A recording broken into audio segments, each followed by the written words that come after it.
What's up, everybody? Ty Gay and Brandon Quick. Oh yeah, we got him on the podcast. So, yeah, Brandon, me and him have been friends for quite a while. I mean, we've been in the industry now you've been in it forever too, right? Since like the 90s, yeah? 96. 96. I started in 97, so yeah, I was 1 year off. Yeah, That's pretty great. yeah. So tell me, like, how you got started, how that all happened, where your lineage comes from, all that stuff. Started Brazilian Jiu-Jitsu underneath, my first instructor was David Dunn. Now he's a Jean-Jacques Machado 4-stripe black belt. Sweet. You know, like that organization that Chuck Norris has? I mean, everyone knows Chuck Norris, but there's a Jiu-Jitsu side of it too. He runs that. He's the one who recently, if you saw it circulate, probably in the last 6 months to a year, gave Chuck his 3rd degree. Oh, okay, cool. So that's Mr. Dunn. Right. I started him. He's like, I don't want to quote a number, but half a dozen black belts and different things. You know, like he's definitely a martial artist and different facets. Sweet. You know, and one of my buddies when I was a kid was always trying to get me to go do it. His dad was doing it. His dad was doing jiu-jitsu first. That's I think he cool. was a blue belt at the time. He did Thai boxing at MTA, like Muay Thai Academy in North Hollywood, and was trying to get me to go. I like striking, and I had that mentality, you know, and I'm not doing that sweaty stuff with dudes on the ground. I'm not, Well, hug that dudes. looks fruity to me, you know, like it was like, I didn't want to do that. But my buddies, you know, we would grapple in the garage and stuff a lot, and they would show me stuff, and then I got into a couple scuffles, and one time a dude, he tackled me and went straight to mount, pop, pop, pop, probably punched me 3 or 4 times, and luckily he didn't pound my head in,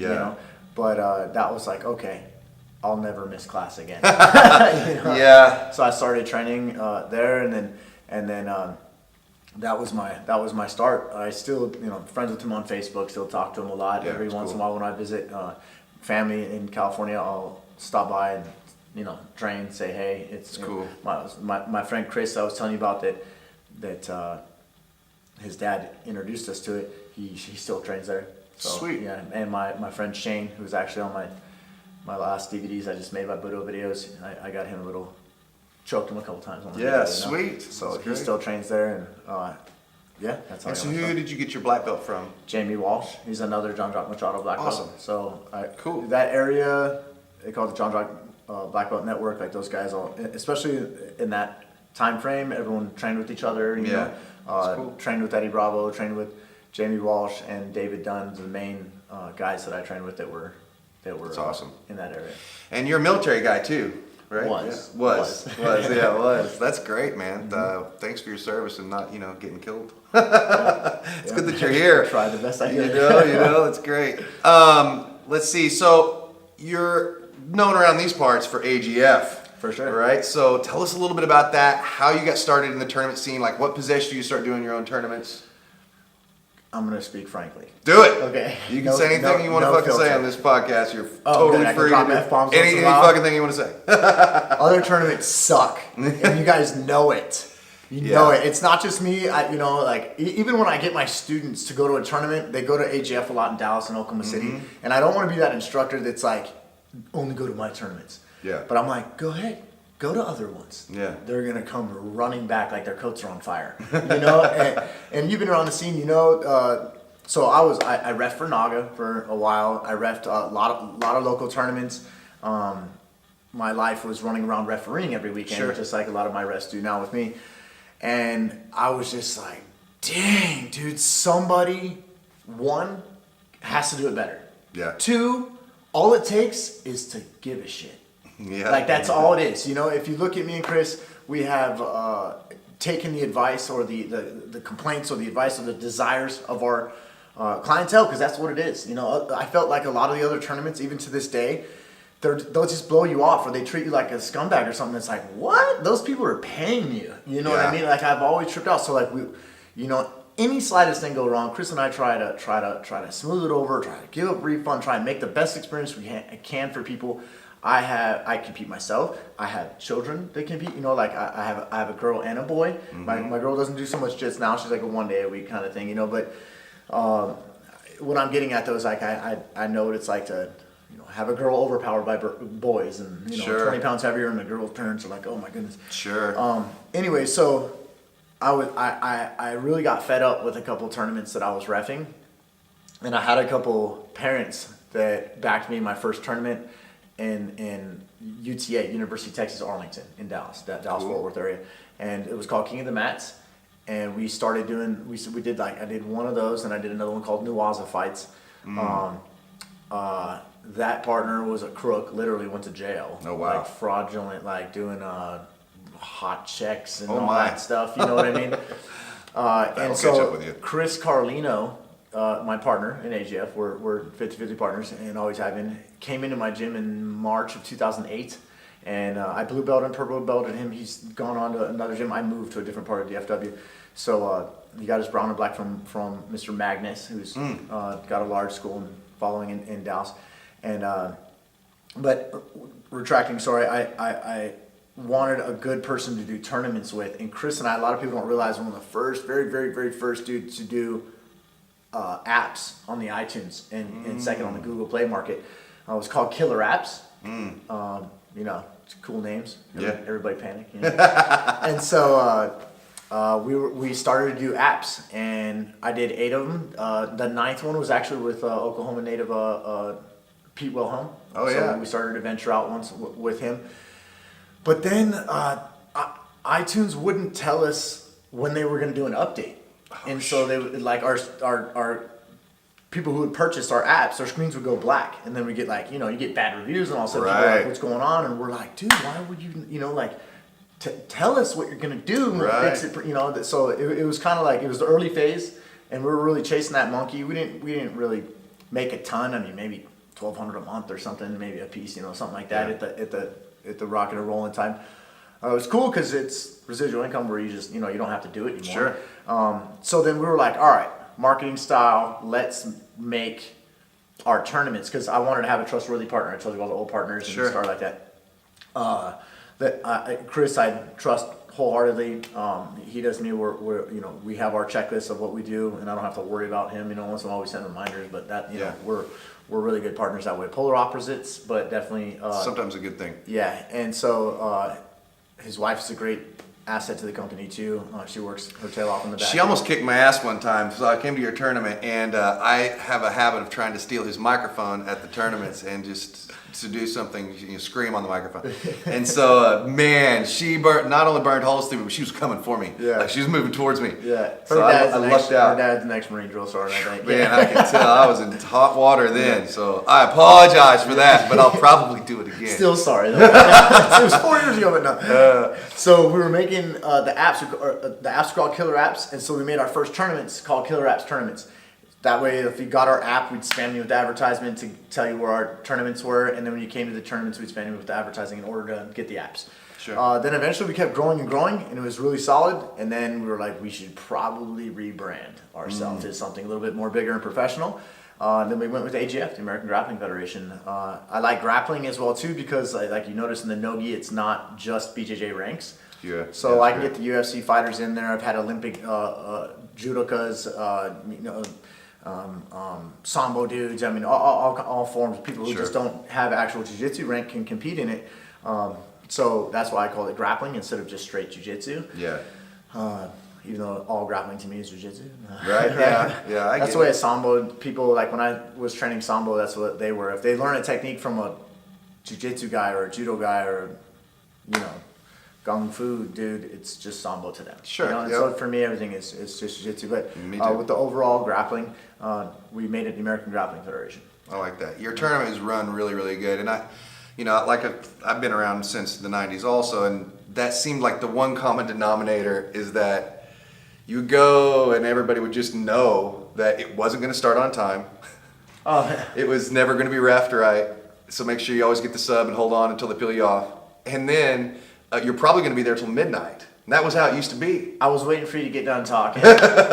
We literally, one time in Dallas, they shut the lights off in the facility and they finished the last few matches by cell phone night. Oh my Lord. And that was one of the final straws for me. Well, we were at one in Houston one time, and they shut the lights off there, and it was me and Lovato and a bunch of people pulled mats out into the football field, and we parked cars around it. Right? I have pictures of that. So it really sounds like a movie. Varsity Blues. But it really happened. It was crazy. Bill Cooper was there. Yeah, I've heard about it. I wasn't in Texas yet, but it was pretty nuts. Yeah.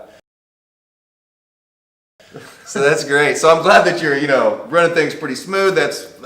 We appreciate that. And you always try to accommodate everybody, which I think is really, really cool. And I've even seen you get in there where other black belts, they didn't have any matches, and I saw you jump in there, just everything up, and there I'm in. You got a match now, because they'll fight you. Yeah.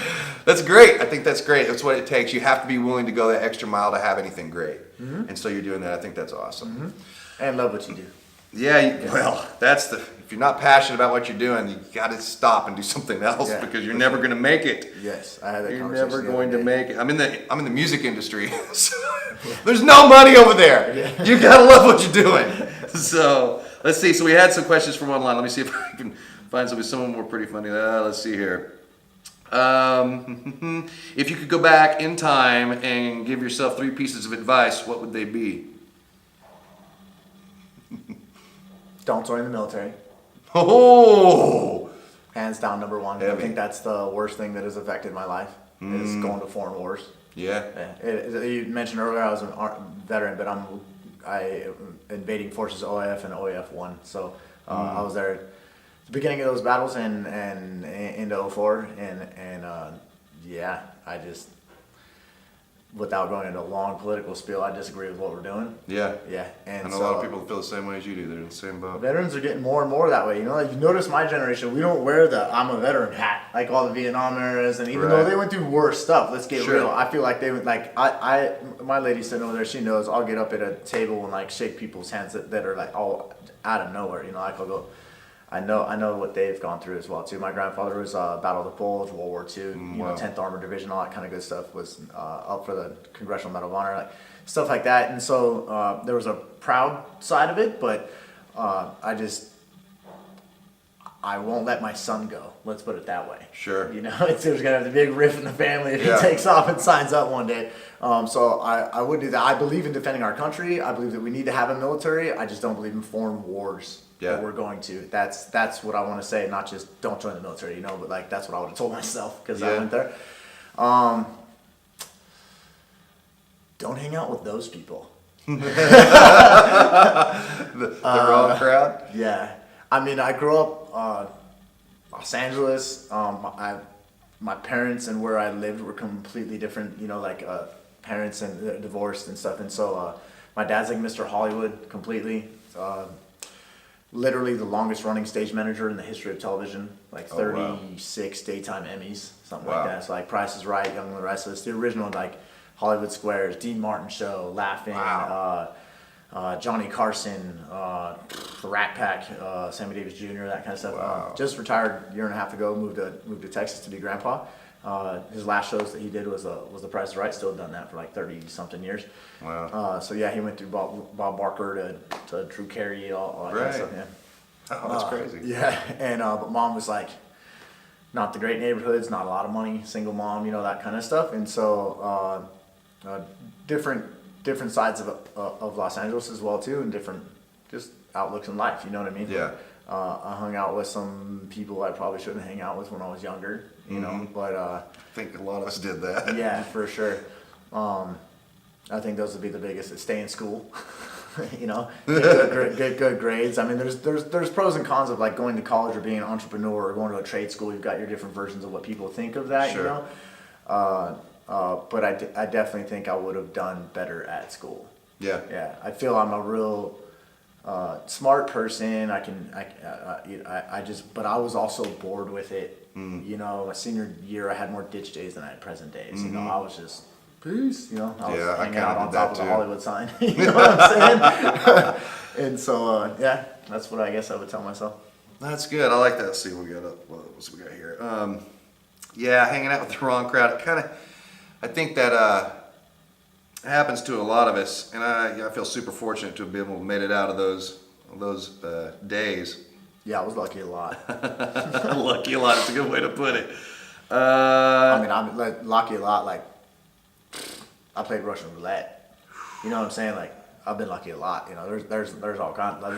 That's heavy. Yeah, there was bad crowds for sure that I hung out with. There was good crowds and best friends that I have to this day, but there was also a dumb crowd for sure.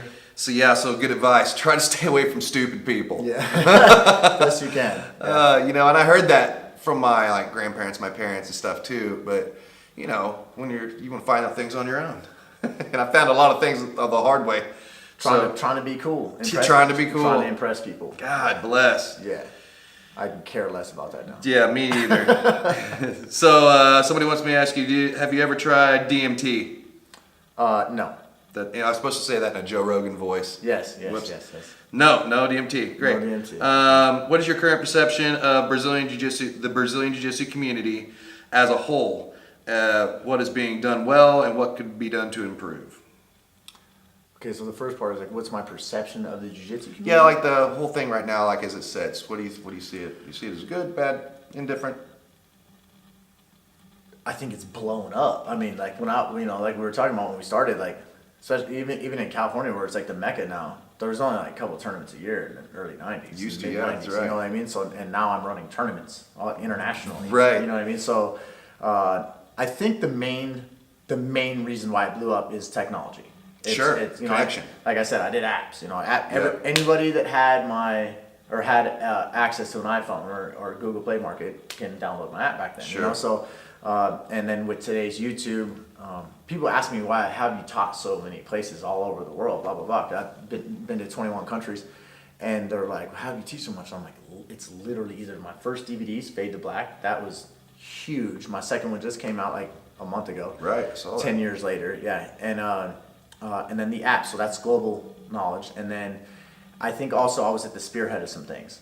So like Budo videos, you know Budo videos, sure. Right? So everyone now knows BJJ Fanatics. They right. came back, they brought DVDs back. Sure, you know? sure. And but Budo videos was the shit back Yeah. then, and the only ones. That's right. They were the only Used to be, ones. yeah. And so when I got with Jake and Dave from Budo videos, that's what really blew it up for sure. It was that time frame. So I was like filmed in 2008, released in 2009, Nice. and that was, you know, we were still using DVDs, you know. I know, now it's just digital downloads, right? Still at Blockbuster, right? Right. Blockbuster Video didn't go out of business yet. And so I think it's really blown up. So like a guy in Sweden can watch what a dude in Brazil is doing. And now you got like Flow Grappling. Like you can like look at all the names, like so all the good. competitions of one dude, you know. It's Yeah, all you kids out there that are doing jiu-jitsu now, you have it so easy.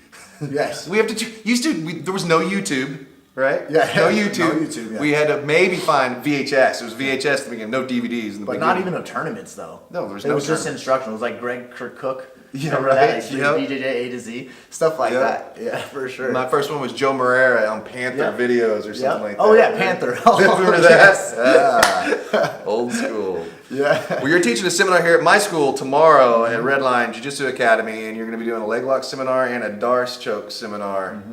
You're pretty good at those things. That's why I picked those. Yeah, for sure. Taught a lot of those seminars. But the cool thing though is like it's changed. You know? So much, right? Yeah, that's why we changed, or not changed, but did the second DVD because I don't do the same things I did 10 Then. years ago. And Sure. Jiu-Jitsu's developed as well too. Counters to it have developed, and I've also gotten older. So like I'm not doing so much stuff like on the fly. Like I move in the clinch more and cradle people more and stuff like that, so they don't get so scrambly. Yeah, I got know. one black belt that's heavier than me. The other 12 are like, there's 12 of us total. So the other 11 are like, I don't know. They're all smaller than me. Yeah. I mean, you got Len who's like maybe 200, but then the rest are all 190 to 125. Yeah. You know, so they all move a lot faster than I do, and 80% of those they're all younger than me too. Clamp them down. Yeah, stay there. Yeah, for sure. Man, that's great. I really appreciate you coming in to do this seminar for us and hanging out on my podcast with me. And this is a little run and gun episode today. Yes, Chase sir. couldn't be here today because he had to get called away for a family event. Welcome to marriage, buddy.